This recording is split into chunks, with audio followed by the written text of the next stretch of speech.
was humiliating reading in the press what had happened. I got fired twice in 6 months. Unless we could raise funding, I was never paid. there weren't going to be any jobs. And after 6 months, I just thought, I can't work with this person. You had a tough time. Really damaging to me and my mental health. Tom didn't think I was capable. And so I resigned. Nothing was going to stop Starling succeeding.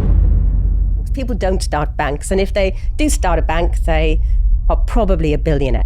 When I started talking to people about, I'm going to start a bank, I could see people thinking I was totally crazy. I hadn't raised a penny. The only money that had gone into the business was my money. And he said, no, I'm not going to give you 3 million. I'm going to give you 48. I have the privilege of running Starling, and it is a privilege, and there's lots of things going wrong and lots of pressures on me, but it's a great privilege to have.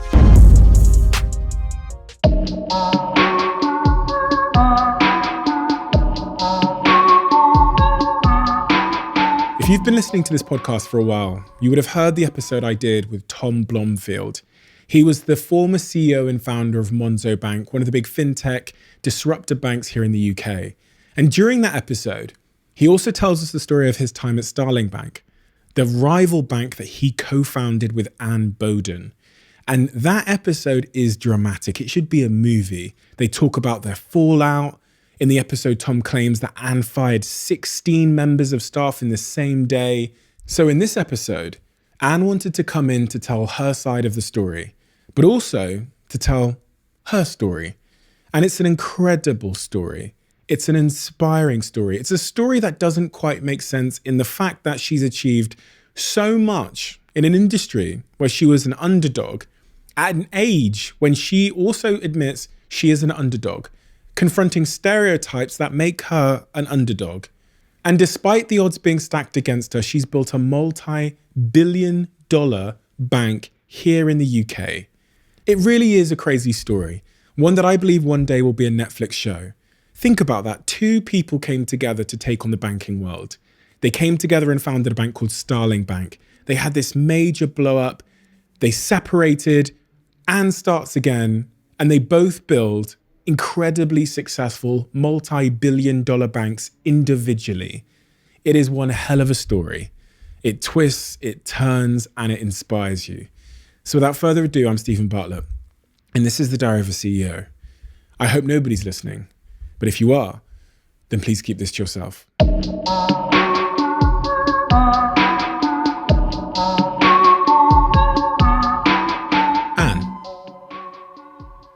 Humble beginnings.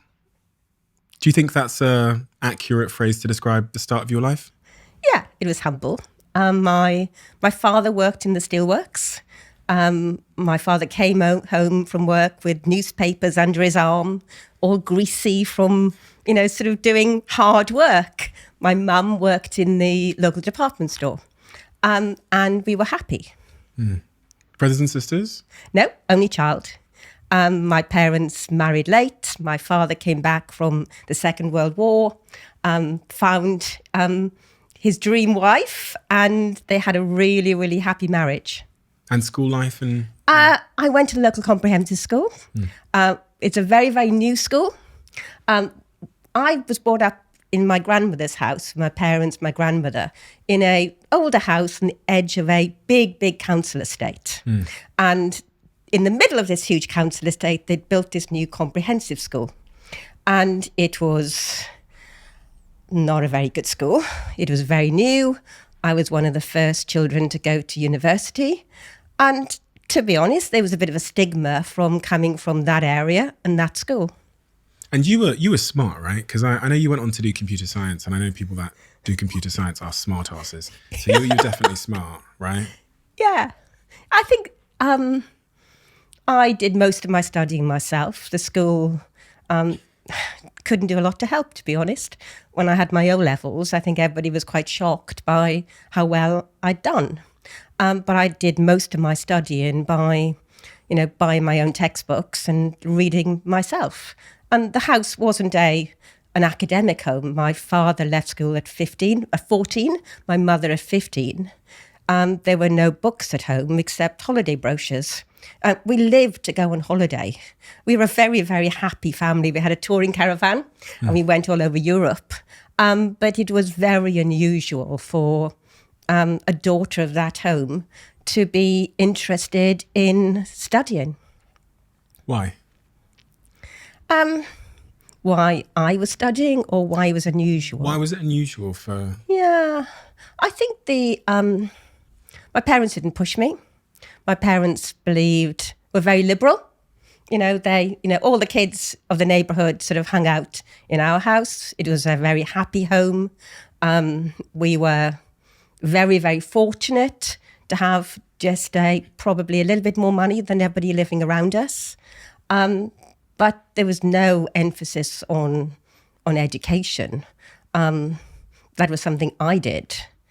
I went to the local academic bookshop and I remember sort of taking a book off the shelf, what you do at 14, what subjects do you choose? This was me choosing these things, not my parents. And you were choosing those subjects because you intrinsically enjoyed learning, or because you wanted to become super wildly successful as a mega entrepreneur? I wanted a job with a briefcase. I wanted a job in an office. I didn't actually know anybody that worked in an office. My inspiration was from television. It was very much seeing people on television and seeing that people had jobs in London, in glamorous places, were doing interesting things, and I could do that. And my parents were very supportive. They gave me as much money as I wanted to spend in the bookshop. And they, went out and bought me a 24-volume set of Encyclopedia Britannica. The only problem was it was 1953 edition. Right, so all my knowledge was somewhat sort of outdated. But it was a great home and we did interesting things. And I did well in school and I went to university. And at that point, I'm guessing you didn't have from what you said, a desire to become an entrepreneur. I never thought I'd ever be an entrepreneur. Entrepreneurship is something which is quite recent.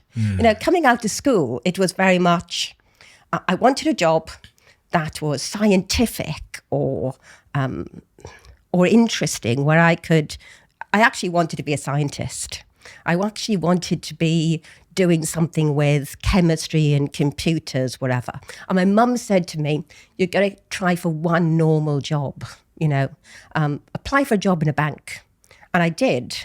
And the competition for the job was huge. There were thousands of people applying for a job at Lloyds Bank to be a computer specialist, as a graduate computer specialist. And I got the job. So when I got the job, I had to take it. This is post-university. Yeah. Why did you choose computer science at university? And am I right in thinking, because it's still kind of the case now, that was a very male-dominated subject to choose? Yeah, it was almost all men. My father thought I could possibly be a metallurgist at the steelworks. What's a metallurgist for someone? Studies metals. Okay. How metals are made. Right. But there was no concept of jobs for women or jobs for men. That didn't really exist. I came from a home where my mother was very capable and my grandmother was very capable. So me becoming a computer scientist and going to Swansea University to study, where they were all men, wasn't something that really fazed me. And you go off to university, you study computer science, you do pretty well at university, I'm guessing. Yeah, okay. Yeah, you did great, I'm sure. And then you get this job at Lloyds Bank in the graduate programme, and you're there for how long? 4.5 years. I do 4.5 years before I quit. Oh, really? Is that I had a 4.5 year thing going on. Right. So I was 4.5 years at Lloyds Bank. Great job. Did the branch thing, did all the jobs. And then my first boss told me, you better tone down your aspirations, otherwise you'll get very, very frustrated. Ooh. And that didn't work with me. I was really, really determined that I was going to get on. So I did 4.5 years at Lloyds Bank. I did 5 years at Standard Chartered Bank. I did 3.5 years at Price Waterhouse, studying banks and advising banks. And I went to UBS in the city and then out to Switzerland. 5 years out in Switzerland, working for a big bank. Joined a big insurance company, worked all over the world, worked in Chicago a bit, and then joined a bank in Amsterdam, ABN AMRO. Worked in all sorts of places from Kazakhstan to Uzbekistan to all the places around the world. Quit again. Spent some time in fintech before going into Allied Irish Banks as Chief Operating Officer. So that stint across all of those different banks that you worked in, across all of these different territories, how long was that in total? Before you came 30 odd years. So I did, really? Yeah. I started in 1981 and I quit to become an entrepreneur in 2014. That's very atypical. Oh yeah, it's very, very unusual. I've also done different things in the jobs. I keep meeting people and people go, I know Anne Boden, she worked in insurance. And I go, that's me? And they go, no, there's Anne Boden and she worked in she's a computer scientist, she did computing things. No, that's me. So I've had a long career doing lots of different things in different companies, but I was a corporate person. When I quit to become an entrepreneur, that was something I'd never done. And did you consciously make the decision that I don't want to do the corporate life stuff anymore, I want to start my own business and give it a shot? And when you did that, what age were you? 54. At 54 years old, you decide that you want to go it alone and give up all of that corporate stuff and all the perks, you can say perks, all the perks, the stability, the security of the corporate world. And yeah, well, I was getting up every morning thinking somebody has to do something about this banking industry. I was sort of ashamed to be a banker. I wasn't quite comfortable with it. And the banking industry was, hadn't embraced tech. Everything was changing and the banking industry was looking backwards rather than forwards. And I started thinking, look, I've got a bit of independence now. I can do whatever I want. I really like to do my own business. And perhaps I'll start a dress shop, right? I quite like fashion, perhaps I'll do a dress shop. And I realized I know nothing about fashion. I know a lot about banking. And what I should do is start a bank. But nobody ever starts banks. Yeah, I was going to say, that's not like no one goes from, I'll do a dress shop, maybe a bank. Like people don't. The only thing I knew about was banks and how banks are run. And, people who start banks, well, they don't start banks. People don't start banks. And if they do start a bank, they are probably a billionaire. And therefore, I was very different. And when I started talking to people about, I'm going to start a bank, I could see people thinking I was totally crazy. Of course. First of all, people don't start banks. And a 5-foot-tall Welsh woman definitely doesn't start a bank. Yes. I hate to support the stereotypes, but I wouldn't start a bank. Like if I was a 40-year-old billionaire white male that was 6'10", let alone a slightly shorter Welsh woman. So you just want to be, because this is purely for my curiosity here, because I'm trying to understand how you because I don't have the guts. So you're 50 odd years old. Yeah. You're currently in your corporate job. Yeah. And whilst you're at the job, you start thinking about starting the bank. Good. Okay. And at some point you hand in your resignation.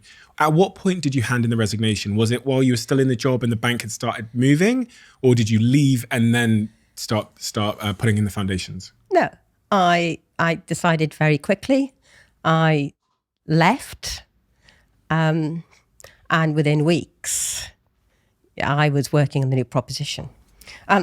It's only last weekend I started unpacking the boxes. I came back from Ireland. I was in Ireland, and And I decided, give my notice in, started the whole proposition, booked the removal vans to bring me back over, and then, put them in the house and immediately went out knocking on doors. It's only now I'm finding some time to unpack those boxes. Wow. How many years later? 7 years. Crikey. So you leave, you start knocking on doors. How did you feel emotionally when you leave the corporate system and you hand in your resignation and you're going, but you don't have your next move like solidified yet? You're still building that thing. They describe entrepreneurship as throwing yourself off the cliff and like building the paraglider as you fall. How did you feel emotionally at that phase? I think you have to cope with the fact that you no longer have that business card. You no longer have a title. I thought it's going to be relatively easy to raise money for Starling Bank. I've raised money in a job before. I could knock on a few doors and they would give me the money I needed. It was incredibly difficult. Going into lots of offices, basically saying, I have this great idea, okay? It's an awesome idea. I'm going to build a bank like no other bank. We're going to build the technology from scratch. It's going to be really fair to customers. It's going to have a whole new way of engaging with the people that it's served. And I'm going to take market share of Barclays and HSBC and Lloyds. That's all I need is some money. Some people would tell me to my face that I was never going to do it. The people who thought they were being kind would say, you've never been an entrepreneur and you've never run a bank as a CEO before.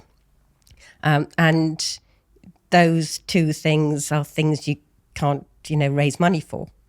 So it is tough. And there was lots and lots of knocking on doors, lots of people telling me it was impossible. And in some cases, it was really hard to carry on, sort of sending the emails. But I was determined. And even a glimpse of people, somebody telling me something positive was enough to drive me on to the next meeting. And was there a blow at that time that felt the hardest? An email, a meeting? Yeah, I think that there was one meeting with a set of investors where I just didn't have any of the answers. You've been there. You're an entrepreneur. Yeah, I know. Okay. They ask you all these questions, and I didn't have any of the answers. Hadn't got as far as coming up with that part of the plan, and that felt awful.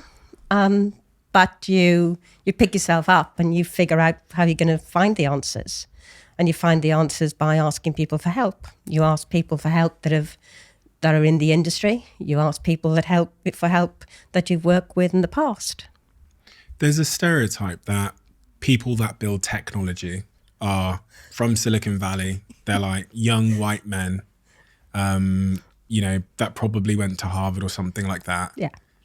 You buck that trend. Yeah. When you were walking into those rooms and having those conversations, were you aware that there was a certain prejudice probably acting against you? Oh, definitely.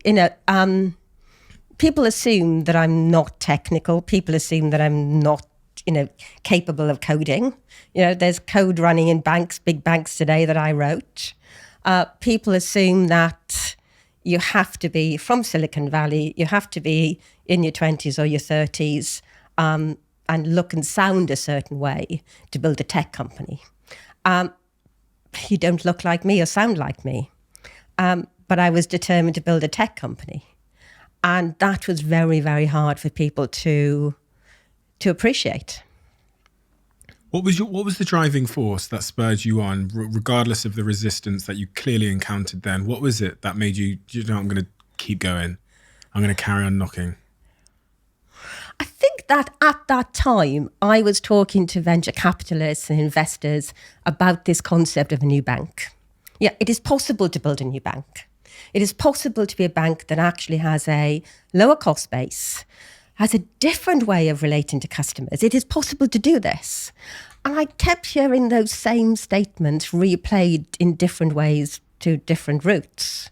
Occasionally I go onto a VC sort of website from from Silicon Valley, and somebody'd say roughly the same thing. There weren't any new banks at that stage. There wasn't anybody else doing it. But I felt that there was, whether it was an echo chamber, whether I was hearing my own ideas back to me, or other people were thinking the same way, I felt I was onto something. I felt that it was possible for people to create organizations that are going to change things. And you'd never done it before. So would you describe yourself as someone that has a high level of self-belief at that point? I've managed to pull off things throughout my career where people thought I couldn't go to the next stage.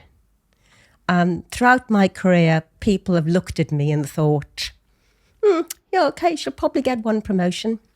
She won't get any more. Those people were normally, working in my department a few years later.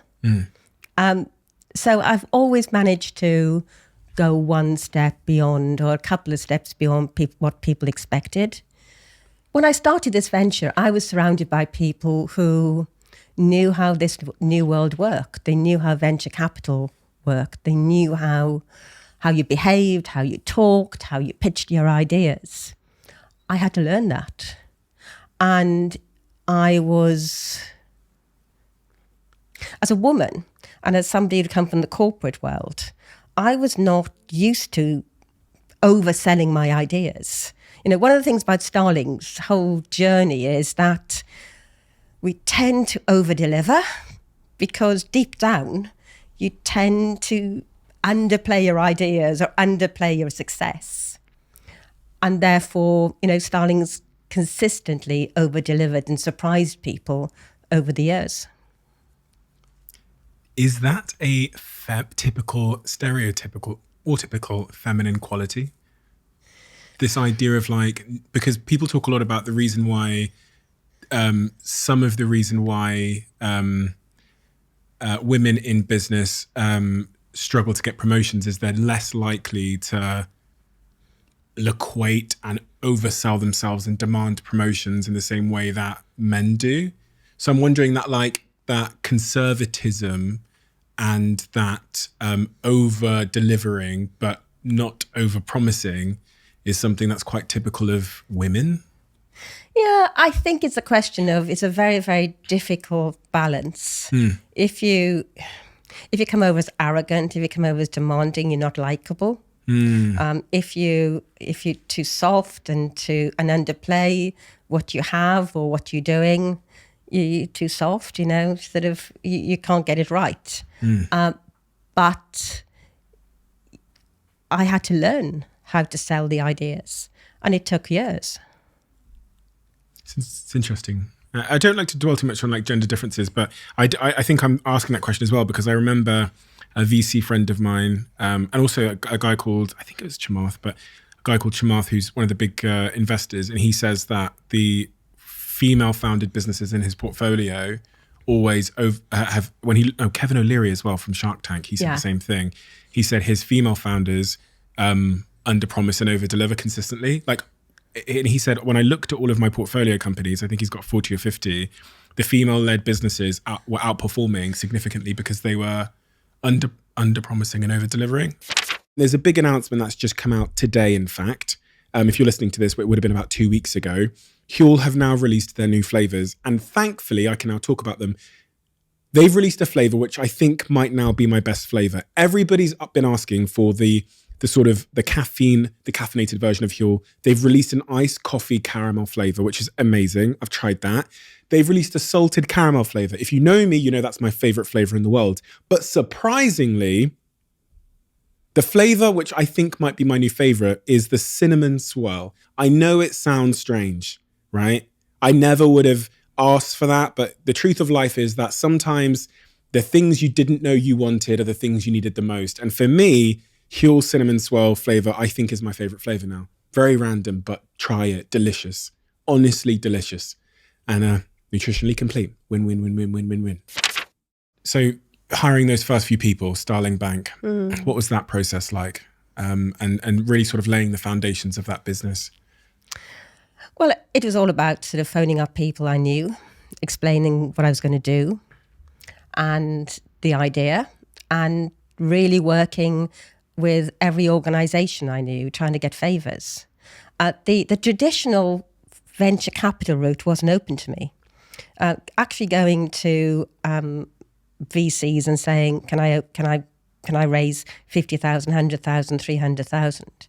It wasn't open to me, because I wasn't like the other people in those schemes. I had to really work with big consultancy firms and tell them that I had this idea to start a new bank, and they were going to miss out if they didn't back me. Unfortunately, I didn't have any money to pay them. I would pay them once I raised the money, but would they help me? And some of those big firms decided to back me. And lots of people in those firms took big personal risk, because most people in those big consulting firms thought that this was just a totally crazy idea. She wants to take on Barclays. Ha, ha, ha. It'll never happen. No, let's try it. We may learn something on the way. She got all these crazy ideas. We may be able to take them and sell them to other customers. Let's just help her. And I must admit, I hung out in their customer lounges for years. Really? Yeah. Just chilling. Yeah. Okay, interesting. So you raise money in a slightly unconventional way, considering the industry. Then you start calling people that you want to hire from the banking world that you've met, or? Yeah, I phoned them up. I've always been quite an unusual boss. I've always been quite different to the people that I, work with in other organisations. People tend to be quite loyal to me. And I phoned them up and say, I got a great idea. We're going to start this bank. Do you fancy coming to work with me? And we'll raise some money, whatever. And that's how the team got together. So the who was in the core team? Yeah, okay. So there was a couple of core teams, okay? There was the first core team was the bunch that eventually went to found Monzo. Tom's, which you read about in the book, and Tom's been here. Yeah. So that was the first cohort. Yeah. Yeah. And then Tom left. Yeah. With the team. Mm-hmm. And I started again. In exactly the same way, phoning people up and say, yep, I'm still trying to start this bank. Please come and help me. So Tom in particular, Tom obviously sat here, he did the podcast, which I'm sure you've heard, and you've written about Tom in the book as well. How did you come to meet Tom? I met Tom at a dinner. Right. I met Tom at a dinner in 2011 when he was working with Go Cardless. And I spotted him as being a very clever, funny, charismatic individual that was running a business. And we kept in touch. So when you started Starling, was it a CTO? He came on as a CTO? So, I needed a CTO. I've been a bit of a mentor to Tom. Tom had gone to the States to work for Grouper. We kept in touch. I'd met him for coffee once or twice. And when he was back coming to the UK, I phoned him up and said, he contacted me, says he's back. And I hired him as CTO. So he hires a CTO. He then builds out the technical team. I'm guessing that's typically what CTOs do. We started hiring developers. Yeah. Okay. And was there? Because obviously it's well written that there was a bit of a fallout here. Yeah. Take me on that journey. When did that? How did the relationship start? And when was there friction? One day Tom decides to go. Unfortunately, we were about to take funding, which meant that the deal was not going to happen. And basically, at that particular point, the funding and the team fell apart. Looking back of what happened, Tom had a really, really tough time at Monzo. I feel for him. Perhaps that we could have stayed together as a team, and I could have done what I'm good at, and perhaps Tom could have done what he was good at. But that's history. both Monzo and Starling have done really, really well. And having a bit of competition does actually lead to probably a better industry. The Klarna founder that came on said that about Afterpay as well. I read that there was a funding deal early on, but you pulled out of the funding deal because one of the founders was involved in a crime? Yeah, it was, yeah. So Starling Bank was going to take funding, and you pulled out of the deal because one of the founders of the firm investing was involved in a serious crime, or because Starling was involved in a serious crime? I couldn't quite. No, Starling was not. Okay. Sort of. This was a fund we were going to take investment from, and one of the founders of that firm didn't have the reputation that we wanted. Starling is Starling believes in something. We have a mission. We believe in doing the right thing, and I think it's very, very important that we, especially in those early days, we maintain and are true to our vision. And that caused a disagreement between yourself and Tom? It wasn't that. It wasn't that.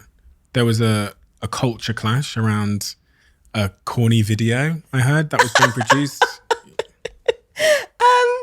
I'm trying to understand what, because I understand a point where founders part ways, but typically there's lots of small things that happen leading up into that point, little points of friction or disagreements. And what were those points of disagreement?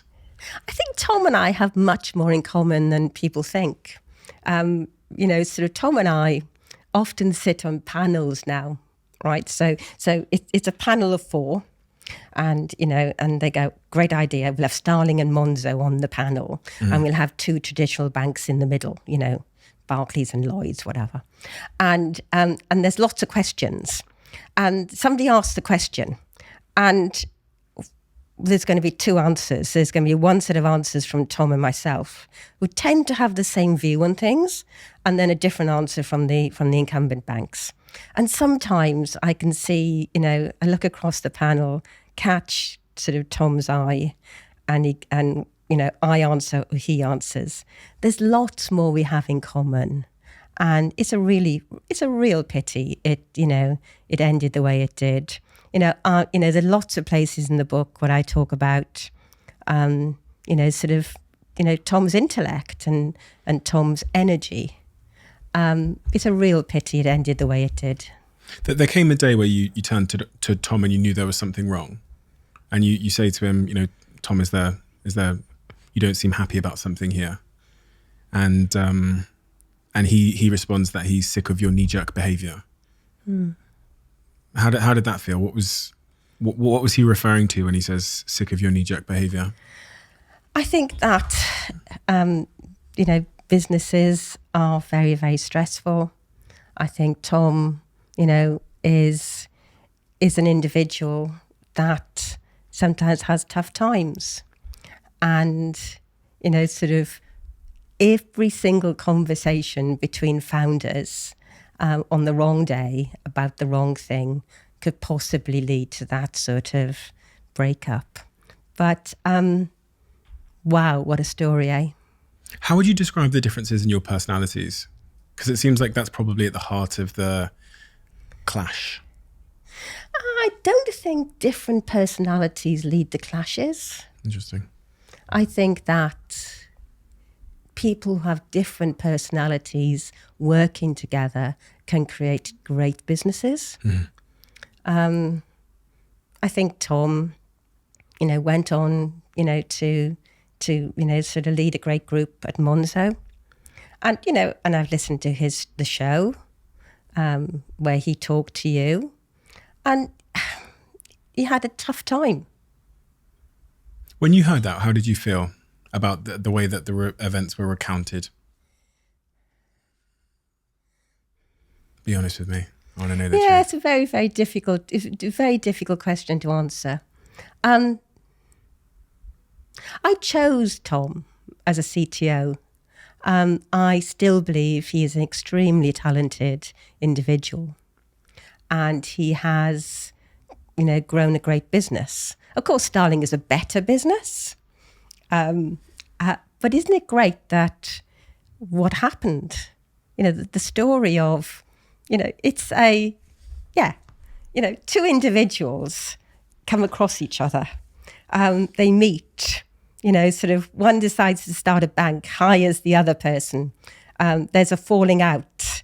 Both businesses going on to really change things. It's the story of digital banking in the UK.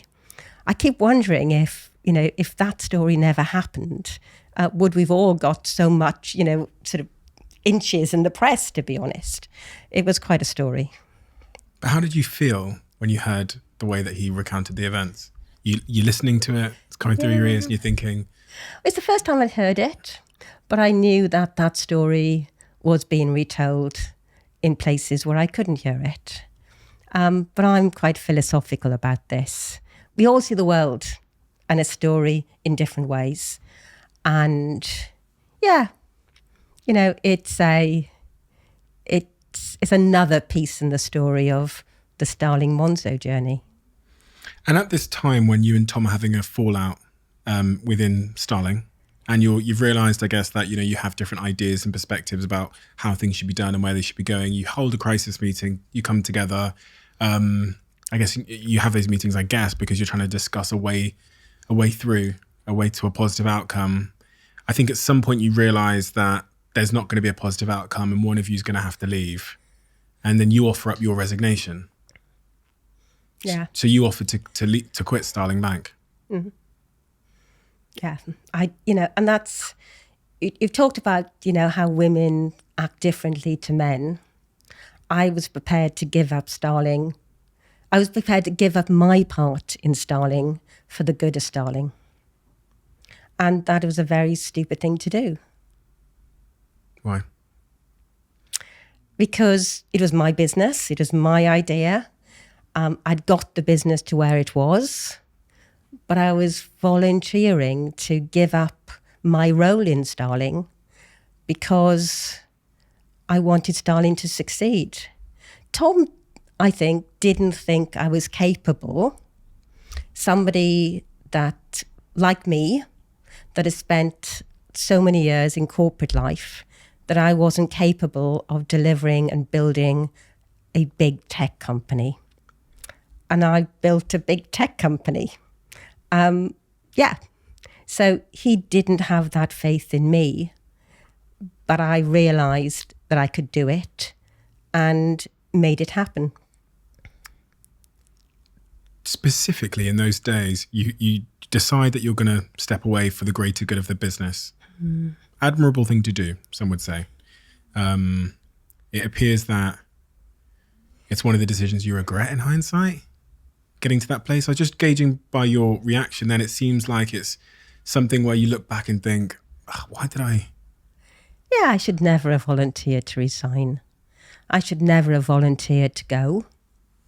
That was me saying that the survival of Starling was more important than me. And both things are important, my part in Starling and the survival of Starling. And what was it that changed your mind? Well, I think as I write in the book, I sort of retreated. I went to a coffee shop, went to Starbucks, and met a guy that I'd seen in Starbucks every Sunday for the previous 10 years. And, he's a tech entrepreneur. And he came to me and he sat opposite me and he said, chatted about things. And I said that I'd stepped away from Starling because that was the only way the business would succeed. And he said to me, what are you going to do next? And I said, I'm probably going to start another bank. And he said, well, you don't have to start another bank. You can go back in and take Starling back. And I realised that I'd made a mistake, that I needed, I desperately wanted to create Starling. I desperately wanted to lead Starling. And I had to take Starling back.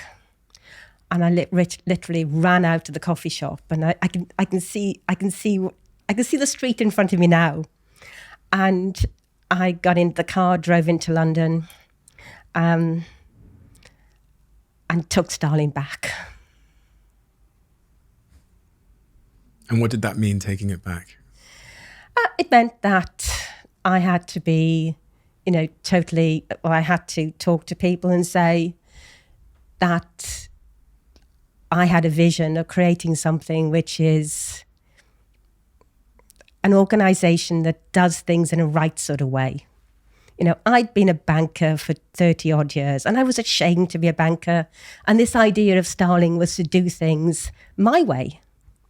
And I really wanted to lead the organisation to where it is at the moment. So I had to make that clear. And I took back Starling. But the consequence was that I was on my own. I was on my own in the office. So you walk back in the office and say to the team, or say to Tom, that you're withdrawing your resignation? No. By then, they'd refused to accept my resignation because it's a long story. I don't want to go into all the details, but they refused to accept it because, of certain things. So I stepped in and took control of Starling. And so I heard around this time you'd also been burgled at home. And this kind of exacerbated, I think, some of the emotional components of decision making. Yeah. Is that accurate? Yeah. So, this happened around the time of some burglaries and why that's in the book is that we're CEOs, we're leaders of businesses, we're entrepreneurs, but we're also human. And a burglary is quite personal. And how did that impact you and your decision making around that time? That burglary? I think it was tough around that time. But all issues and all things you do in a business are complex. And that was an added complication at that time. Just adds more to the mind and more things to think about and makes you feel a little bit unstable, I guess. Burglary in your home, I think, has that kind of psychological destabilization. While you were away, you'd handed in your notice at Starling and you'd left the office. While you were away, I guess Tom's running the office, per se. Is that accurate? And, the way that it's framed in press is that there's some kind of like coup that's gone on where, control of the company has been seized from you in like a kind of low-key hostile manner. Is that at all accurate? I think you have to read the book. Yeah. There's a, the book is the story of what happened. There were lots of notes and emails taken at the time. And this was all written from my notes and emails written at the time. And I think it's up to the readers to decide, what really went on. And you go in and you say, I'm not gonna resign. I want to lead this company. I've got a vision for the company and its future. And that means that you have to fire Tom, essentially. That's the decision you make. You say, I'm the CEO still of Starling Bank, so I'm gonna let you go and I'm gonna rebuild my own team. And the way that, when Tom sat here and spoke to me, he says that you fired the whole team. Is that accurate?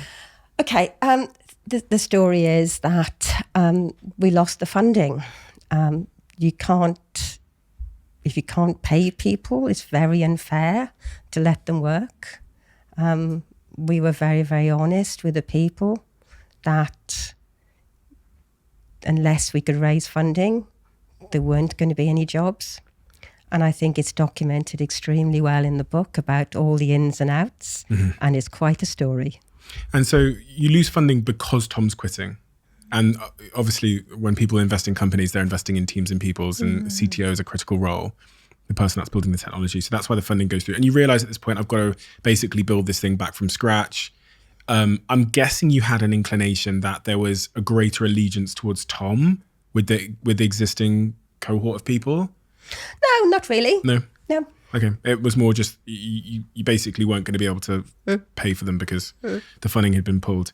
So that day, so Tom leaves. The team are let go as well, and they go with Tom.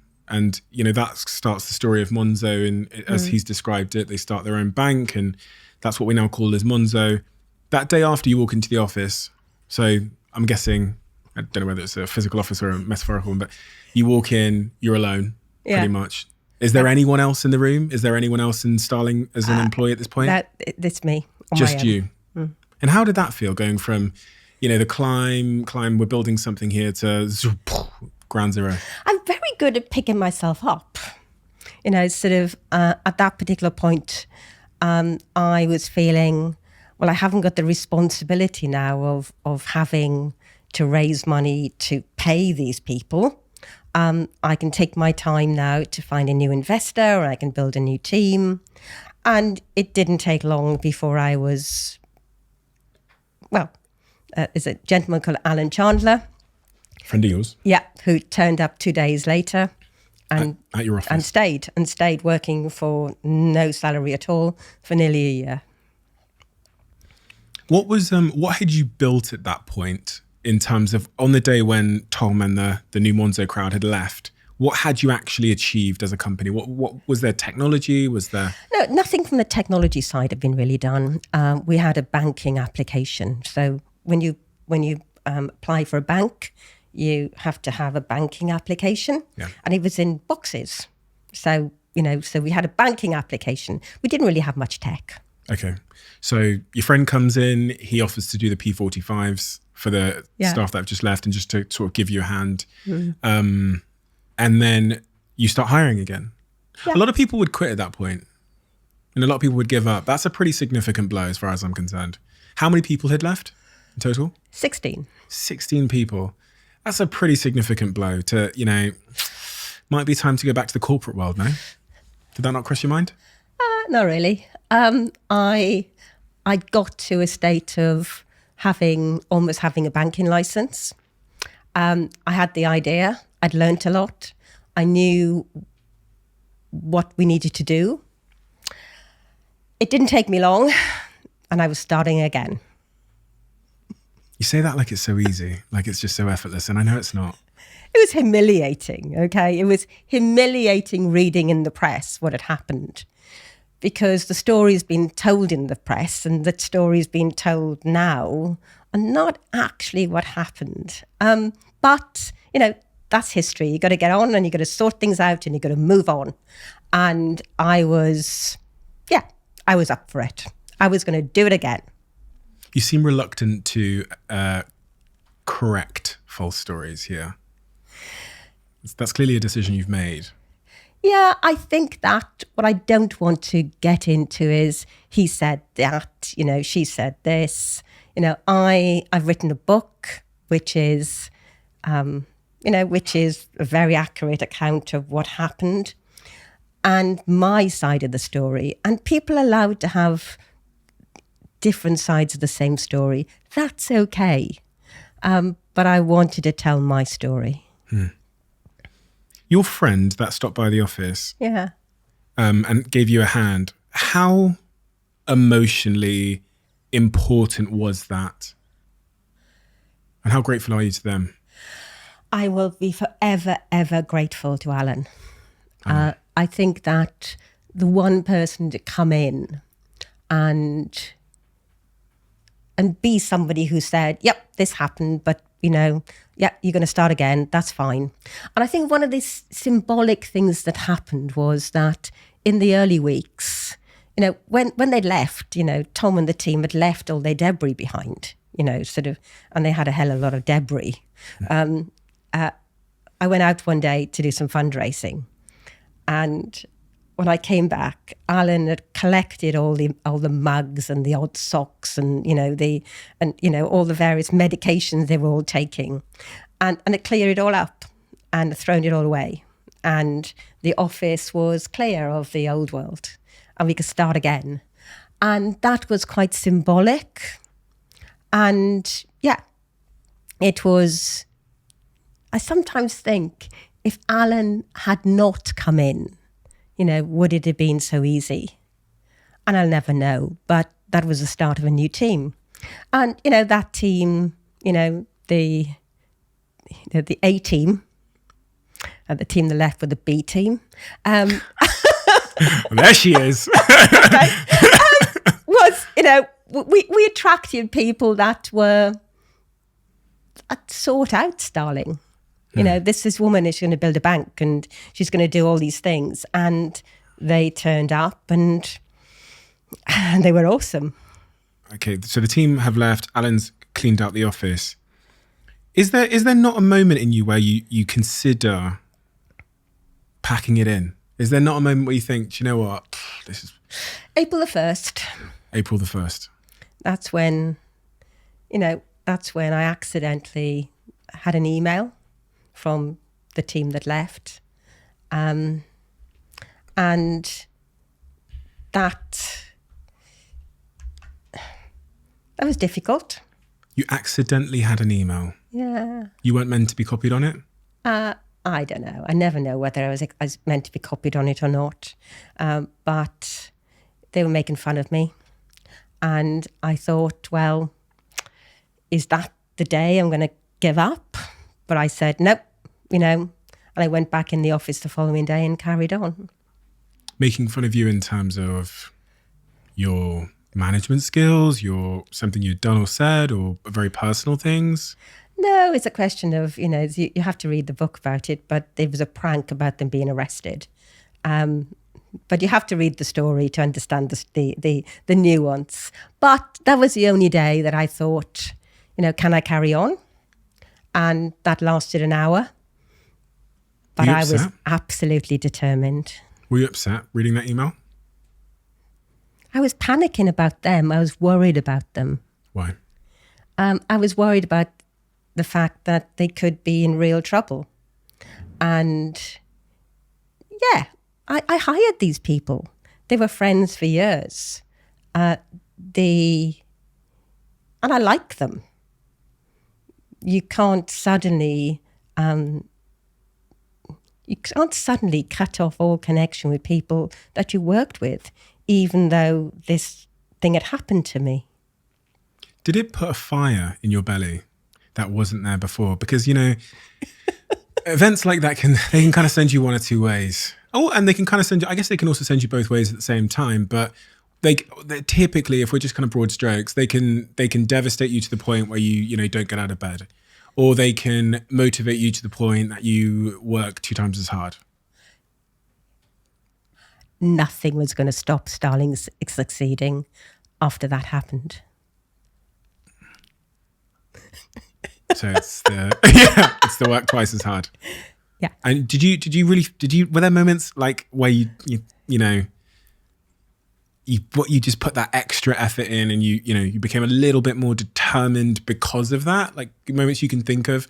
Because I know that I'm a human being and I don't care. If I was in that situation, I swear to God, I'd have a picture of their face on the wall.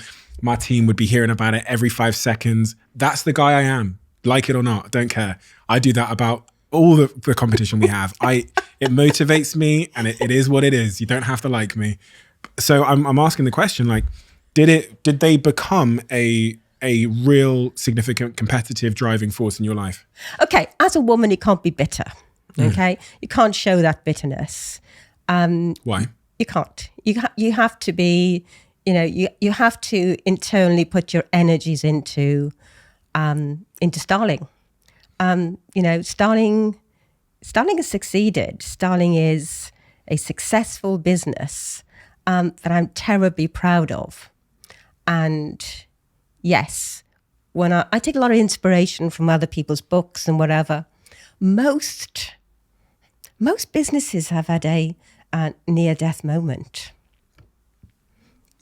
It happens so often that the best businesses, the best entrepreneurs have had times when they lost it, they almost lost it, but they recovered. This was mine. And it played out very publicly. And I learned a lot from it. And I decided to continue. And I think Starling and me are better for it. When you started to rehire the new team, yeah, I'm guessing you made different hiring decisions in terms of, because of what had happened, Did it influence the type of people that you brought into the business for the chapter 2? Not necessarily. I think that I didn't set out to get a different set of personalities. I could focus on getting more qualified people and higher caliber people because I had a better business proposition. It was a year in, 18 months in. It wasn't a blank sheet of paper.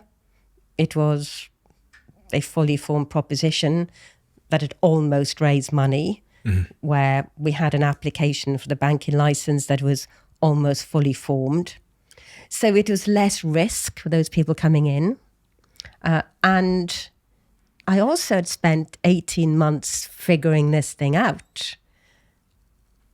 I was better at selling the idea. So the second time around, I could bring in I don't want this to be derogatory on, Tom or whatever. I hired a higher caliber, more appropriate set of people for the problem we had to solve. Okay. Yeah. I think that's a natural thing. I think even in, Monzo's business, I'm pretty sure when I had the conversation with Tom, he speaks about hiring a different caliber of person to meet an evolving business challenge. Especially as I know in particular Monzo's case, they did start bringing in people from like the banking world and stuff like that. And even in my business, I talk a lot about how we did the exact same thing. I, at the very start, didn't quite know the caliber of talent that I needed or their experience. Yeah. And in year 3 of my business, I realized that the first 1 or 2 years of hires that I'd made weren't adequately experienced in solving the problem I had to solve. And also the type and scale of problem you have to solve evolves, right? When you're 1-2 years old, it's a different set of problems to when you're like 1,000 employees, right? Yeah. So that makes perfect sense. Pivotal moments then. So chapter 2 of Starling, funding. Yep. What was the pivotal moment with getting the money in the door? It was very, very difficult. Again? It was very, but 2 years in, I was approached by a family office and I wouldn't return their calls, okay? I was absolutely determined that I was going to have a VC. These people I knew, it's going to be in these well-known firms, or my investment bankers were going to find me this sort of investor. But I was approached by a family office that had seen an article about Tom in Bloomberg and had investigated what's going on in the new bank scene in the UK. And wanted to talk to me. And I started conversations with them. And it took a while for me to actually engage with them. I'd never heard of them. And I wasn't going to talk to people I didn't know. Anyway, I ended up getting on a plane to the Bahamas. Oh, that's when you know they're rich. It was a yacht, wasn't it?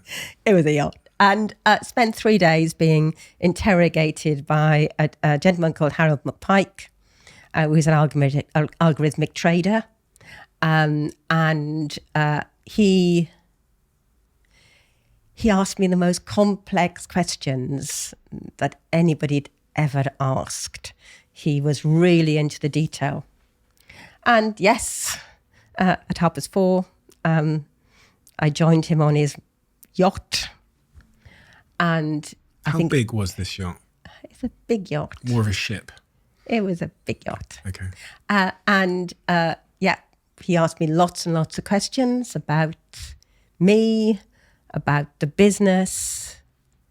And it was very, very detailed. And at 11:15 in the evening, he offered me £48 million for 66% of the company. 66%? I read that he said something to you like, I'm not going to give you the 3 million. Yeah. I was trying to raise 3 million, okay? Right. I was trying to raise 3 million. That's all I needed was 3 million to getting the banking license. So the idea was to raise 3 million and then 15 million and 30 million. I only wanted the 3 million. I hadn't raised a penny. The only money that had gone into the business was my money. So it was impossible to raise money. And he said, so he said, no, I'm not going to give you 3 million. I'm going to give you 48. Christ, sounds like Chris Tarrant from Who Wants to Be a Millionaire. That's mad.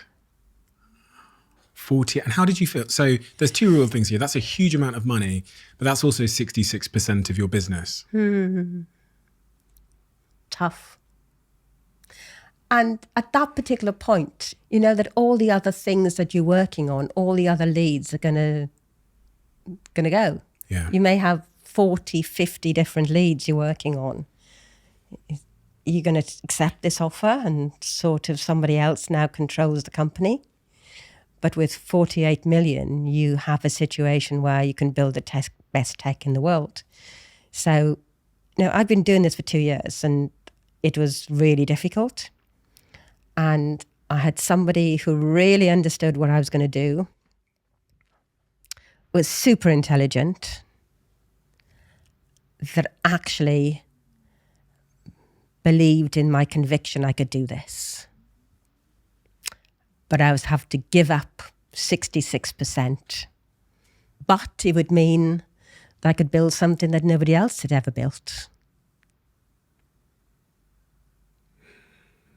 I mean, in that moment, he's valuing what is, and correct me if I'm wrong here, essentially an idea. Yeah. It was a 16-page deck. He's valuing a 16-page deck at 72 million. How long did you have to think about that decision? Probably about 30 seconds. Really?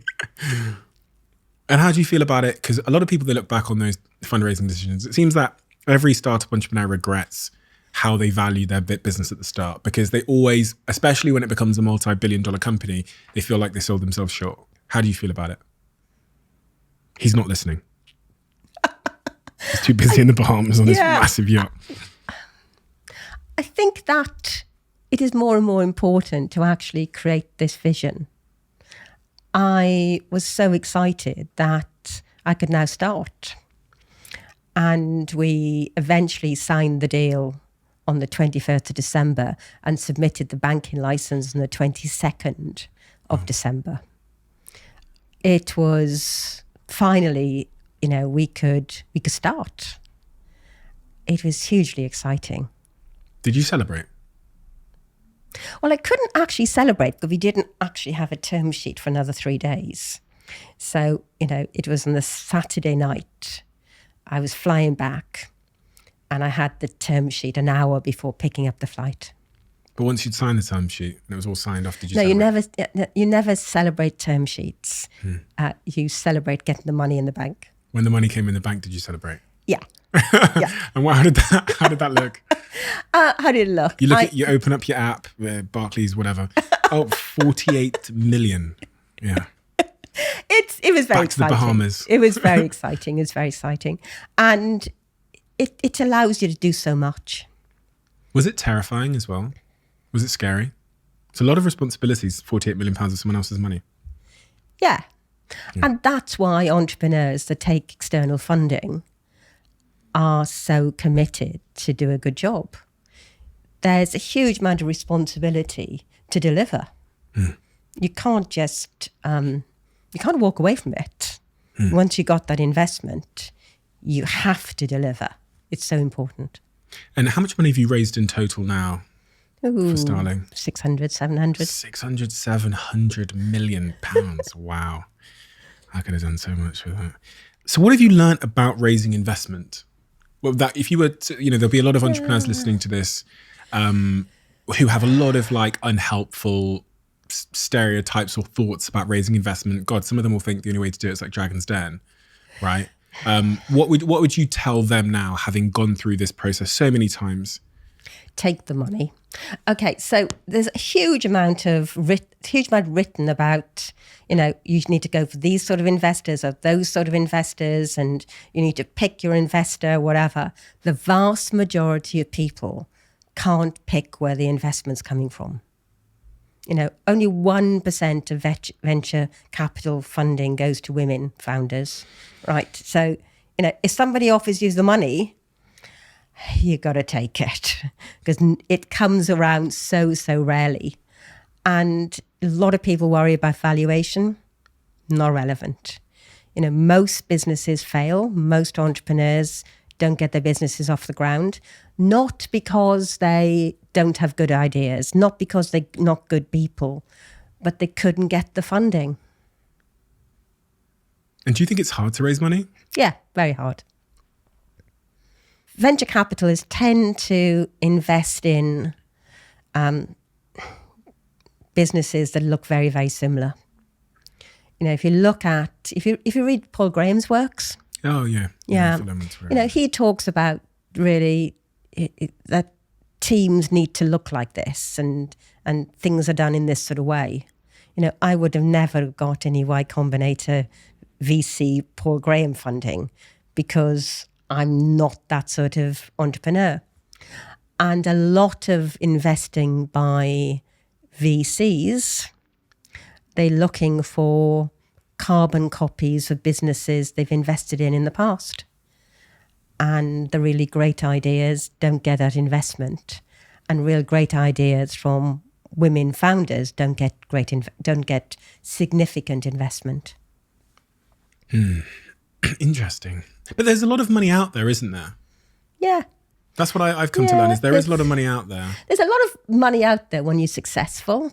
Right. Starling now is a big business, 1,600 people, 2.5 million accounts, doing interesting things. We have a reputation. But the fact that, and occasionally, they publish how much money in the UK has gone to women founders. And a lot of it's gone to me. So I think we have to be very realistic that you get to a point where you're a success and people then want to invest. But the majority of the time at Starling, it's been really tough. It's been really tough. So when you reflect on your corporate career and you contrast it and compare it to your entrepreneurial career, what was the really surprising, tough part on a personal level? And this is really why I started this podcast, All jobs are tough. A corporate job is very tough. I think that being an entrepreneur, it's far more personal responsibility. As an entrepreneur, there's nobody that all the hiring decisions somehow ended up with you making that first hiring decision. We have 1,600 people, but those, somewhere up in the chain, I hired one of those people, right, that made that hiring choice. Anything that goes wrong is my responsibility. And all mistakes are probably down to me, okay? So there's a lot of personal responsibility. And that responsibility gets more and more as more and more people depend on it. But isn't it fantastic? Isn't it a wonderful buzz? Isn't it wonderful to have a platform, really? I fundamentally believe that financial institutions lost their way and Starling is doing the right thing. And somehow people have said to me that I've created the organisation that I wanted to run because I quite like running organisations and I wanted to do things in a different sort of way. So finally I'm running the organisation that I've been wanting to run for the last 35 years. And that you wished existed as a customer. Yeah. I think that, I've been very lucky. I've always had a great relationship with money. But the vast majority of people in this world have a bad relationship with money. It doesn't go well for them. And, they deserve a better bank. I went into banking, because I wanted to do interesting things. I wanted to come to London and I wanted to be in tech.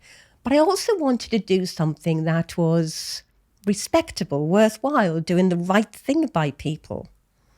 And banks stopped doing that. And I'm much more comfortable being accountable for the organisation that is Starling. And it helped you to, I guess, alleviate that taxi cab shame you reference, where a taxi driver asks you what you do and you don't want to say banker because there's so much stigma and shame around the sector. You're proud to talk about? Yeah, I'm proud of talk what I do. I'm proud to talk about, I'm proud to talk about what I do and what I stand for. And having a bit of a platform to nudge things in the right way. You know, I'm only a small cog in this whole world, but if I can do my bit to make things fairer in a couple of segments, you know, I should do that. And I'm enjoying doing it. You talked about the buck stopping with you. All problems are your problems, or hiring decisions are ultimately lead back to you by X degrees of separation. When you're, and especially, you know, the other part is the industry you're in is not an easy industry. Customers, you have millions of like customers that are, you're dealing with their money, which is one of the most emotional, sensitive things you can deal with any customer. The emotional toll must be extreme. I mean, Tom sat here and it was the first window I'd had into how brutal, emotionally brutal fintech and managing a bank can be. Yeah.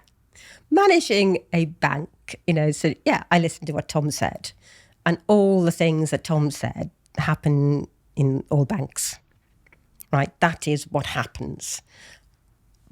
But it's my job. It's what I do.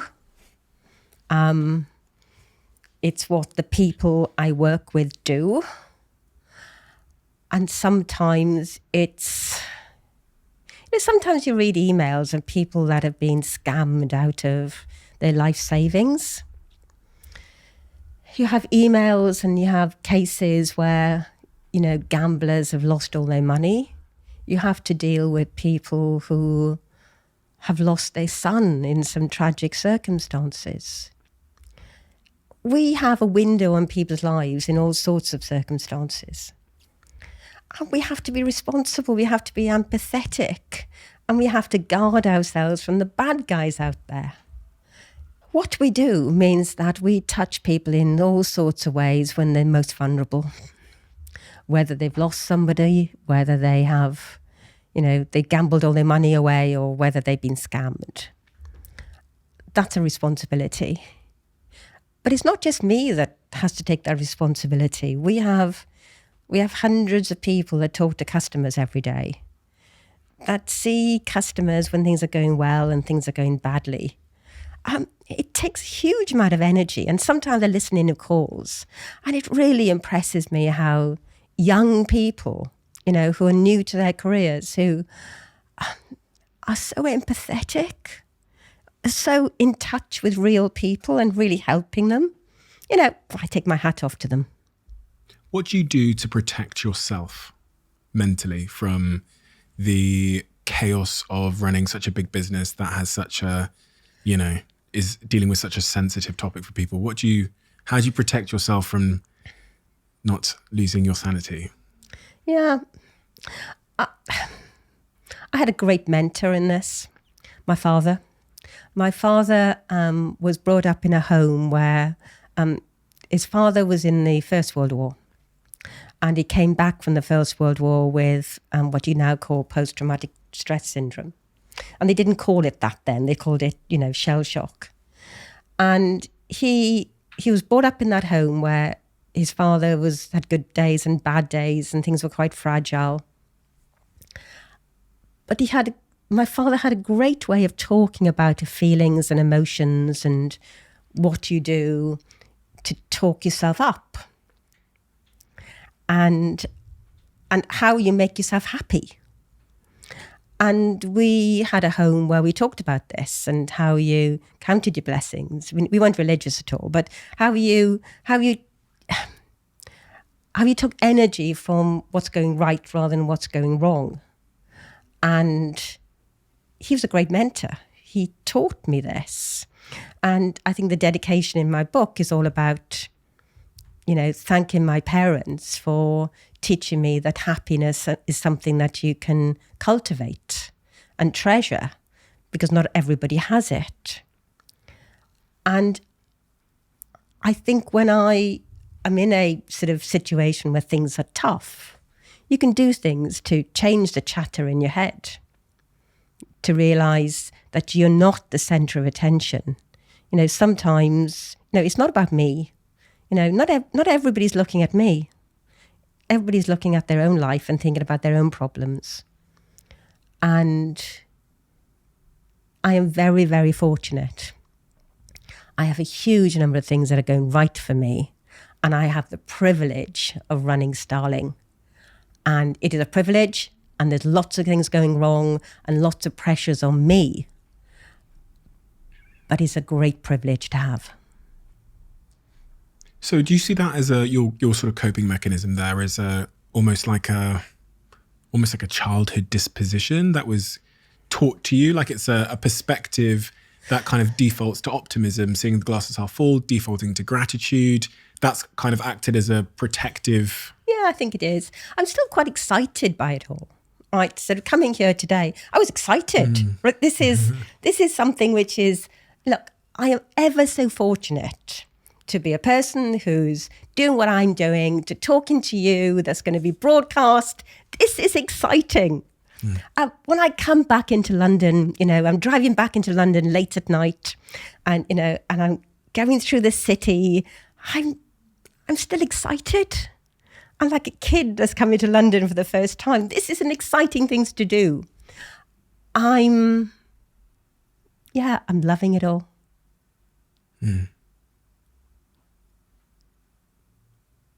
Such a strange question to ask, but that is somewhat unusual. It feels like, well, is it? Maybe it's just because the conversation I had previously was so, like the red phone by the bed Tom described. Yeah, I have a phone by the bed, and it never leaves the phone is by the bed all the time. And that's the emergency call me if there's a crisis phone. Yeah, but that's the job I get paid for. But there's a huge thing. There's a huge amount of things that come with this job.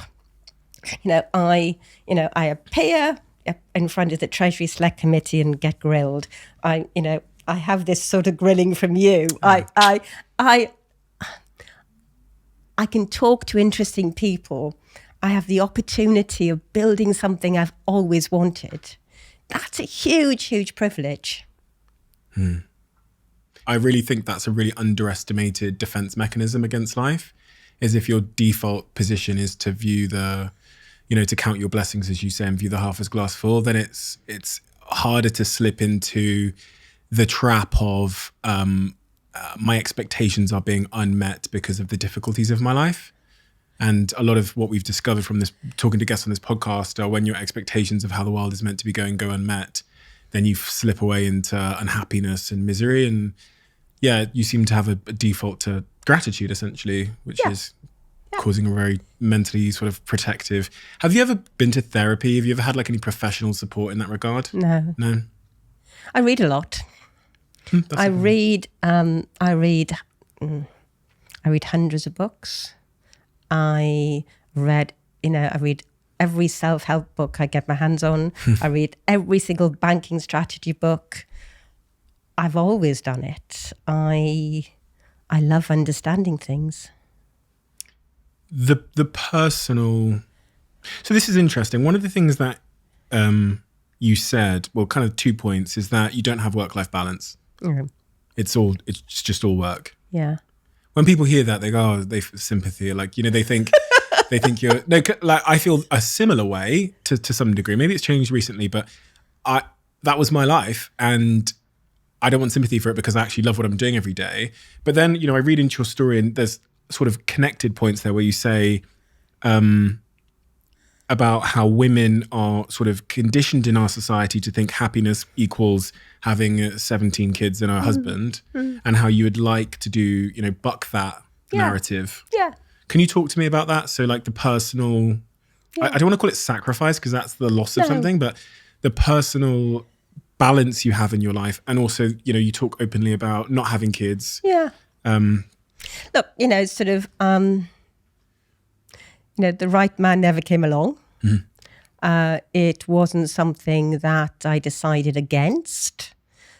but there was never any assumption in the family home that I would get married or whatever. But the right man never came along.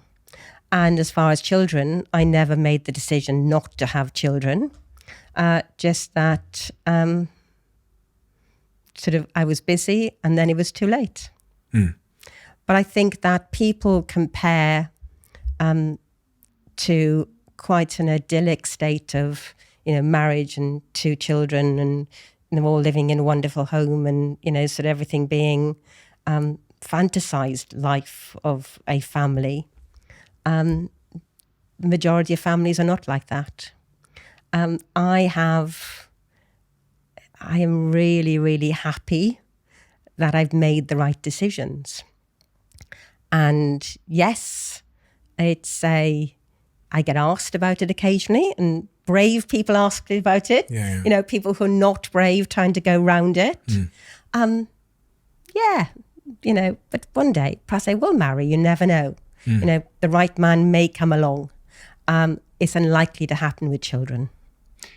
I always struggled when I was running my business to have any kind of relationship with anybody. Yeah. I was a total failure because I was obsessed, as you say, like work-life balance. It was just all work. I was in the office Saturday and Sunday, and I found it incredibly hard to find someone that understood the peculiarity of my life dynamic. It was only upon leaving that business that I actually managed to higgle something together, put some pieces together, which probably resembles a relationship now. But it's very difficult finding a man who's prepared to listen to me going on about my career for 3 hours. We've had a lot of guests come here that are, female founders that have said a very similar thing. Yeah. And also an interesting narrative, which I want to talk about, which is like, men can be emasculated. Is this true? Chrissy came here and she's a successful fan, and she said that, men can be emasculated by the success of a woman if she's like bringing home the bacon, or if she's, the career-driven one. Do you find this to be true? Well, I've had a lot of coaching from friends before going out on a date and going, for goodness sake, Anne, don't ask for the bill, okay? For goodness sake, Anne, don't leave the table to answer a call, right? So, goodness sake. Yeah, but I got a really, really good deal coming up. No. This is how it works, Anne, okay? You go on a date and you pretend he's awesome, and you don't go off and answer your phone, and you don't try and pay the bill, okay? That's how it works. That's how it works for most people. But, sometimes work is more important. Wow.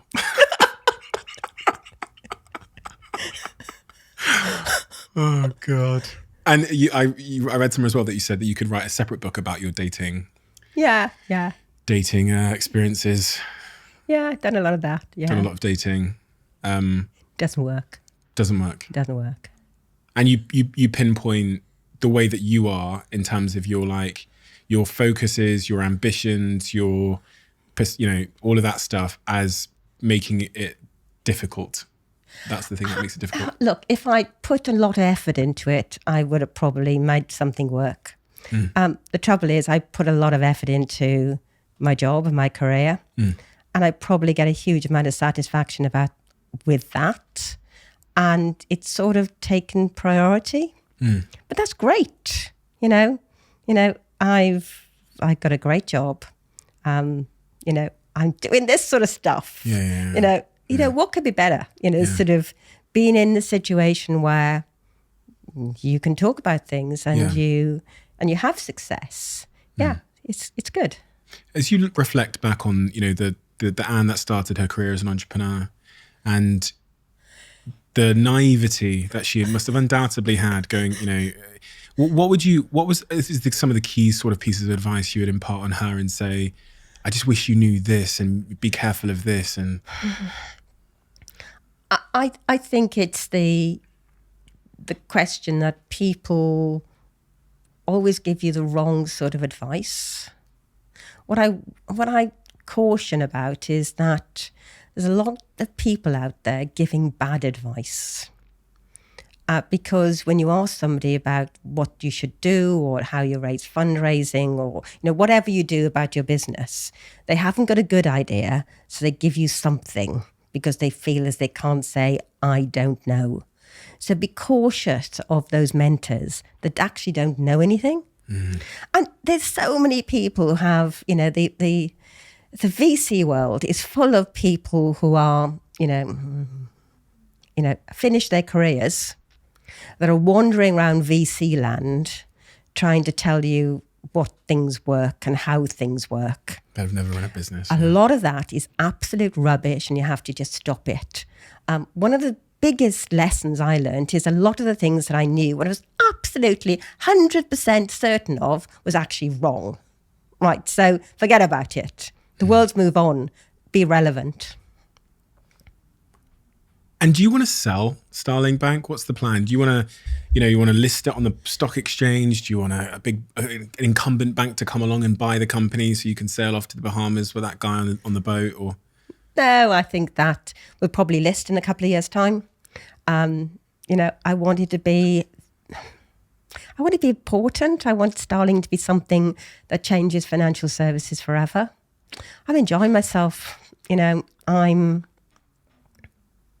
not ready to quit. I'm on a roll. And you must have had some offers, right? Because, a couple of people coming along saying, brown envelope, 100 mil, see you later. It's a unique opportunity. Imagine, put yourself in my shoes. 1981, I came to London to start my career in banking and rocked up at Lloyds Bank as a graduate trainee. Nowadays, I'm running an important bank in the UK.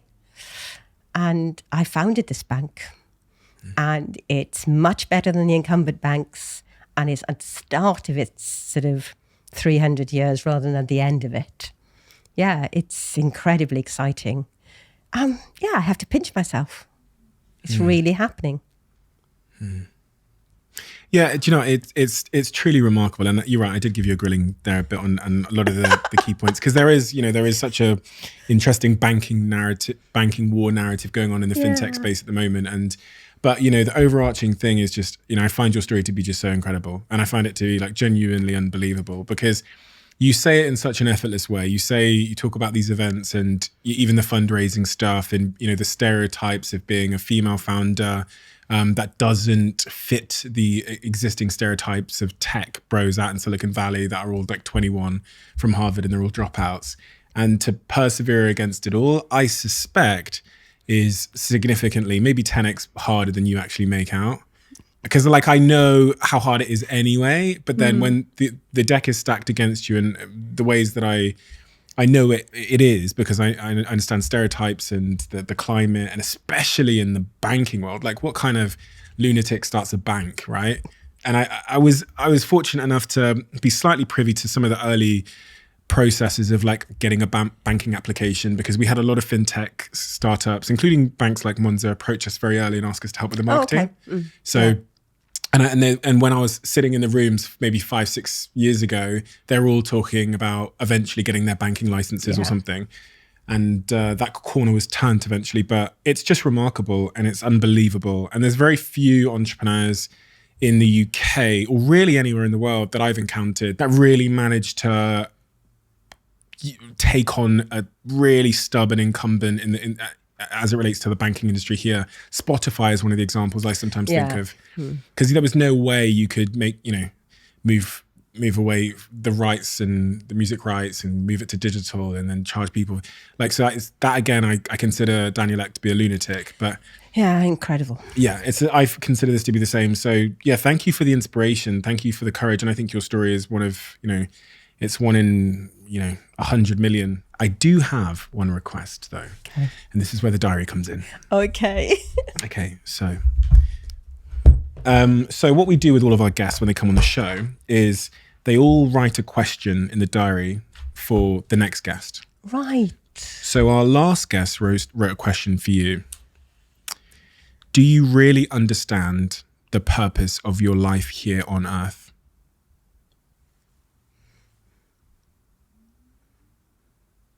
No, I don't. I think that nobody ever sort of discovers their purpose until probably too late. And I think thinking about that question too hard is probably too difficult. I think the purpose of your life will only be discovered once it's too late. You don't think it's what you're doing now? Or do you suspect? I think I'm on the start of a journey rather than the end. I think I want to do more than just make Starling the best bank in the world. I think Starling will do its bit to help people with their financial health. But I think it's also important to nudge society in the right direction. And I can do that with the platform of Starling. Nudging society in the right direction in terms of what? Yeah, fairness. Fairness, equality. Yes. I think the world is very unfair in lots of different ways. And it's not just fair between countries. There's very, very, different people have different experiences of this life. I have been extremely fortunate, but the girl growing up next door had probably had a very, very different life to me. And by an accident of birth, we experience a very, very different life. I'm getting Prime Minister vibes. I have no intention of becoming a politician. It's far too hard. Okay. But you can, as you say, you refer to Starling as a platform, and that's, being able to influence the electorate is equally important as being the puppet in charge. So I'm going to ask you to write a question in the book. Thank you so much for coming today. It's been a wonderful conversation. Thank you very much for inviting me. I've really enjoyed it. Thank you very much.